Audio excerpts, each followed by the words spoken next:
Good evening, and welcome to Superintendent Spotlight, a show dedicated to programs and people in our system.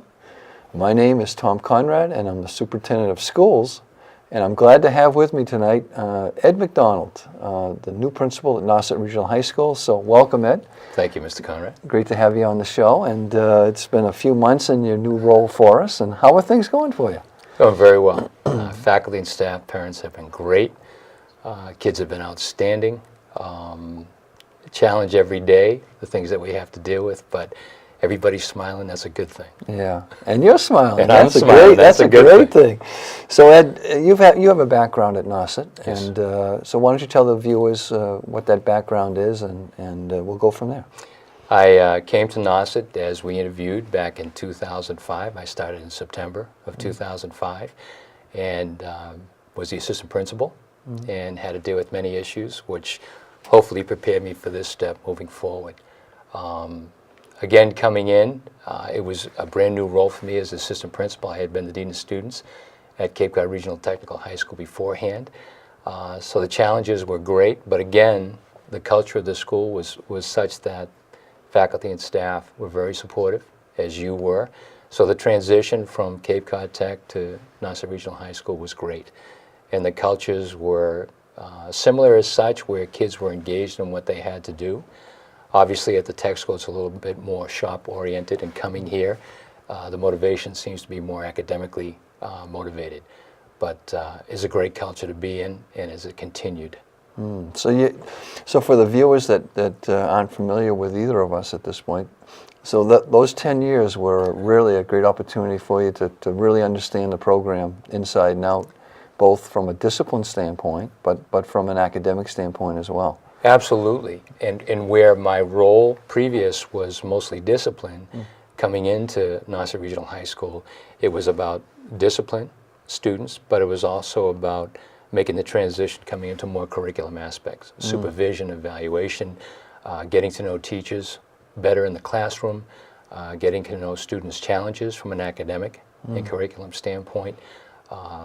Just a great opportunity, looking forward to what my future might be as a principal, getting involved with all those aspects, dealing with department heads as we had department head meetings. Sure. Getting to be part of faculty meetings where to speak about safety and security issues or some curriculum and instruction issues with the various programs we started. Sure, because you were actively involved in the department head meetings and Right. curriculum work. We spent a lot of time on budgets and so forth. So you had some knowledge coming into this, which obviously made it a little bit smoother for you. Yeah, that's a great way of putting it. So what I can say is, and thank you for some of your guidance, because you did have me work on a budget a few times, and we did work on some curriculum projects. But coming in as a principal is just, I guess the best way I put it is I have the utmost respect for any individual that decides to take on the principalship or the principal's role. Because what you think it is as an assistant principal, because you're part of the process until you actually sit in that seat and have that responsibility, you never know. And it's exciting, it's challenging. The things that come across your desk, again, I would never have thought some of the things that come across my desk that come across your desk, or any principal for that matter. But it's been great. Well, it's great to see you smiling, Ed, and you're doing a great job for us. Thank you. Let's talk about some of the things now. Right out of the beginning of the school year, you were heavily involved in moving the iPads out to every student. Right. And as you can only imagine, changes that come, no matter how good they are, and technology has been a great change for the school. It meets its challenges. Does every student have an iPad? Does every parent want their child to have an iPad? One of the concerns we had was kids now have a piece of technology in their hand. Is it going to be focused on what they're doing in class, or is it going to be a distraction for someplace else? And I would have to say, for the most part, it has been a wonderful experience for students, parents, and faculty and staff. Recently, I just asked the faculty to send me an email as to how they're using technology in the applications. And the great thing about that technology in many of our classes is when teachers have created a project for students or something that they want students to research, they can do it right then and there. They give them the sites to go on, they read an excerpt from whatever they're researching, they get to take a key point of that, put it right into their presentation, whether it's a PowerPoint, whether it's a paper, no matter what it would be. The other aspect that's been great for teachers is many students often like it when they get immediate feedback, as teachers do. So if they're giving a little quiz or they're doing a practice run and they put the questions on Quizlet, students can respond to the questions, and immediately it'll tell you which students get the answer right and where students have to work on or what they have to work on. So in that aspect, that technology brought into the classroom has been great. So now you're in charge of, probably 1,200 iPads. And I'm sure with that comes maintenance and so forth. We added a new position this year. Yes. And how is that working out? The young man you're talking about that takes care of the iPads for us is doing a great job. Students can go to him, faculty and staff call him. He's very quick about getting back to faculty and staff and helping them address some of the application problems or some of the hardware problems they may be. And when you have an individual like that that is on school grounds, they can help facilitate that problem and solve that very quickly. So it doesn't interrupt, hopefully, doesn't interrupt the learning aspect for students. And he's involved in, there are loaners occasionally going out for students. Right. So if somebody, for some reason, doesn't have their iPad, he loans the device out so that the kids still have the tools in their hands every day. Right, which is important because as many of our students use their iPads to do their homework or to create their products or their papers and email them to their teachers or at least bring them in with the iPad, if there's a problem, you can only imagine the anxiety a student might have to say, oh my God, how do I do this? Fortunately, with our technology, students are able to put it in a Dropbox or put it in something that they can access as a piece of software. So if they get a loaner, they can still access that information to get to the teacher. So the transition has been difficult at times, but it's been a lot smoother than anticipated. Sure. We saw the presentation at the Joint School Committee a few weeks ago, and to our viewers, you can get on our site and see that link to the Joint School Committee meeting. And the kids were so excited about the technology and the presentations. They are, and I think what happens is it brings another aspect into the classroom. So, as you know, we have great teachers that know how to pace a class and bring in certain activities, especially with an 85-minute format. But having this technology, just the enrichment that goes on for kids to get involved and create their own products, like through an iMovie, or this app Explained Everything, where they can put text and movies and presentations together. I've gone into a couple of classrooms. You see the excitement of kids working in groups and pairs has been phenomenal. The interesting piece is that we continue to talk about it being just one of the tools that a teacher can use. Right. And it doesn't mean that it's on every minute of the class, but when it's appropriate, the teacher is using it, and that's a teaching strategy for them. Right, and you're absolutely right. The other technologies we have are whiteboards, or smart boards, I should say, again, that teachers can develop an interactive presentation. So even though technology is engaged, or teachers are engaged in using a lot of technology, it certainly is only a tool, and that's all it is. It's not something that kids do 85 minutes. It's something that a teacher can, as they develop their lesson, they can start off with an activator that may involve some technology, then get into a discussion, then maybe do some assessment and asking probing questions to have students work in pairs. And then they can do a little bit of writing. And some of the writing may be on an iPad, but certainly it's writing skill that they're developing. And then they can do a summarize at the end of class where they get to write a little bit of note as to what they learned during that class. But that technology, again, is a tool. Yeah, it's interesting that before I came up to do the show here today, I'm probably going over to Stony Brook. to see a application of how students can answer certain questions on their iPads in the first grade. and and when I go out publicly speaking to groups in our communities, many of the grandparents are familiar with their grandchildren having these at 3 and 4 years old, and wondering, will the schools be prepared for kids who are now well versed in using these? So it's certainly here to stay, isn't it? It is.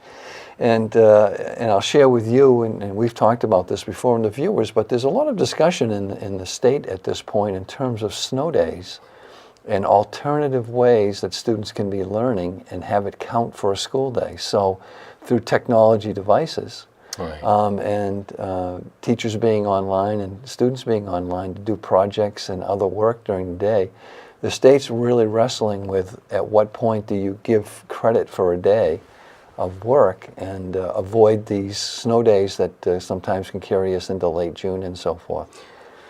It's a great challenge for how they want to perceive that, because you and I have had that conversation where if students were at home, can they get online and access with the teachers who are also home some aspects of their learning, some things of getting involved in the curriculum. And interesting that you say that, because I believe 3 or 4 years ago, when embedding technology in the curriculum was part of the goals of the district, we did have some teachers who were very good at that, putting their lessons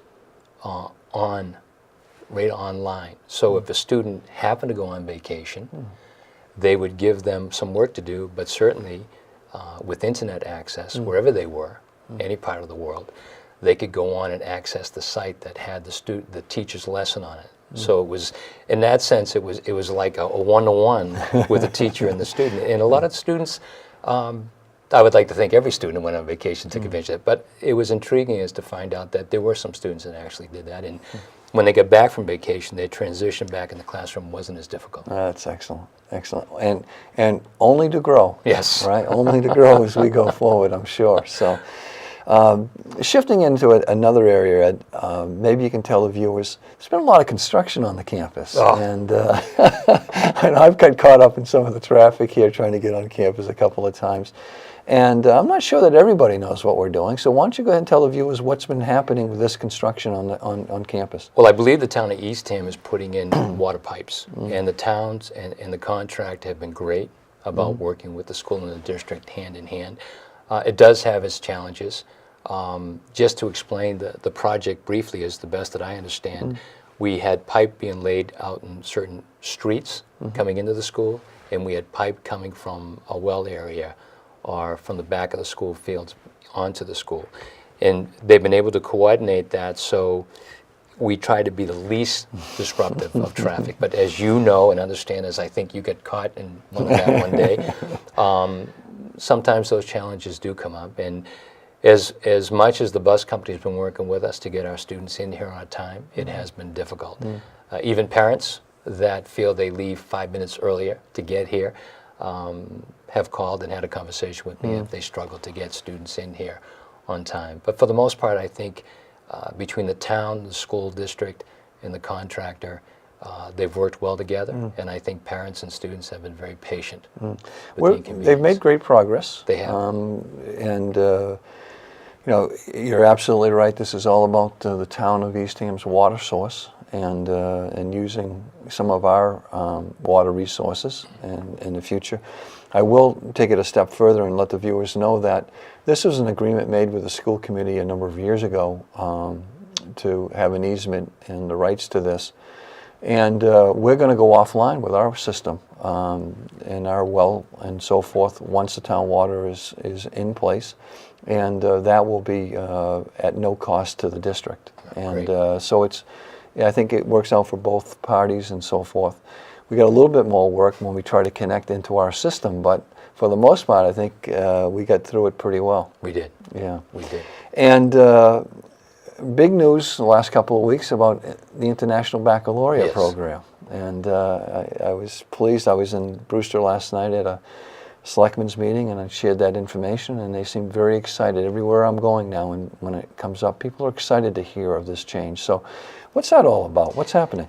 Very excited. Well, when we take a look at the International Baccalaureate curriculum, it's designed to add depth to the learning. Not that we don't have depth to learning now, but this curriculum, let's say, take an example of history. Let's say our curriculum in U.S. history might be over 100 years or 150 years. Well, the IB curriculum will take 50 years. And instead of spreading it out over that length of time of 150 years or 100 years, they'll go deeper. And for some of our students who learn, they learn best probably by going deep into a topic versus the length of a topic. So that's one aspect of it. It seems to be, and again, I'm just learning this as I go forward about IB, it seems to be more driving independent learning. So students now get in, and the teacher is a guiding light, but now they start to do research and dig deep and are responsible for coming up with some aspects of their own learning. And it's very exciting. As you and I had talked briefly about the strengths of Nauset Regional High School, which there are many, we had always talked about the options we give our students. And what we look at IB as being as another option for our students. And if they like it and they're interested in it, then it'll be a successful program here. As you say, I think you say students talk with their feet. So, you know, we hope that's a great opportunity. It's interesting because we saw the board at the last region school committee meeting vote to make the application. And that's going to be about a 2-year process, I understand. Right. And we have a staff member who's overseeing that whole initiative for us with IB, Amy, right? Dr. Amy Roberts has done a great job. She's done a lot of research on this. She's given a presentation to our faculty and staff, a presentation to our students, presentation to the school committee. So it's very exciting to go through this process or application and reflect on what it is we want to bring forward with our students and the other option we want to do with IB. Yeah, because typically there aren't many schools who offer both AP and IB. So we're interested as we get into this to see where students' interests lie and what programs they're interested in going for. So it's a great step forward for our high school, and I know that you're excited to lead the school with that new initiative. Very exciting. A lot of training going on as well for some of our teachers. And there is. So forth. I think we've identified a group of teachers that will start the training in IB. Administrators too, myself, I think Mr. Gawley, have a conference coming up in March from an administrative standpoint to see how to get started in the IB program and to learn further about its strengths. And Sturgis has been a good partner of ours. Yes. And they've always had an open door for us. The committee started 5 or 6 years ago, and Sturgis, we've been there numerous times, and I know I understand a group of people are going down within a week or so. Yeah, we had a couple of teachers go up, I think a couple of weeks ago, and get some insight as to how their courses are being taught from the IB level. And we have a group of teachers headed up tomorrow also. Nice. So you're absolutely right. They've been very generous and very amenable to having us come in and have those conversations and observe their classes. So let's shift gears here a little bit. And so tell me, how does it feel to be the principal of a Grammy award-winning former graduate? Oh my God! Megan Trainor, right? What a great young lady, and I mean, she's. If I could describe her best while she was here, was sort of a quiet young lady that had a tremendous amount of confidence. But a passion for what she wanted to do, focus, perseverance. This is as a student.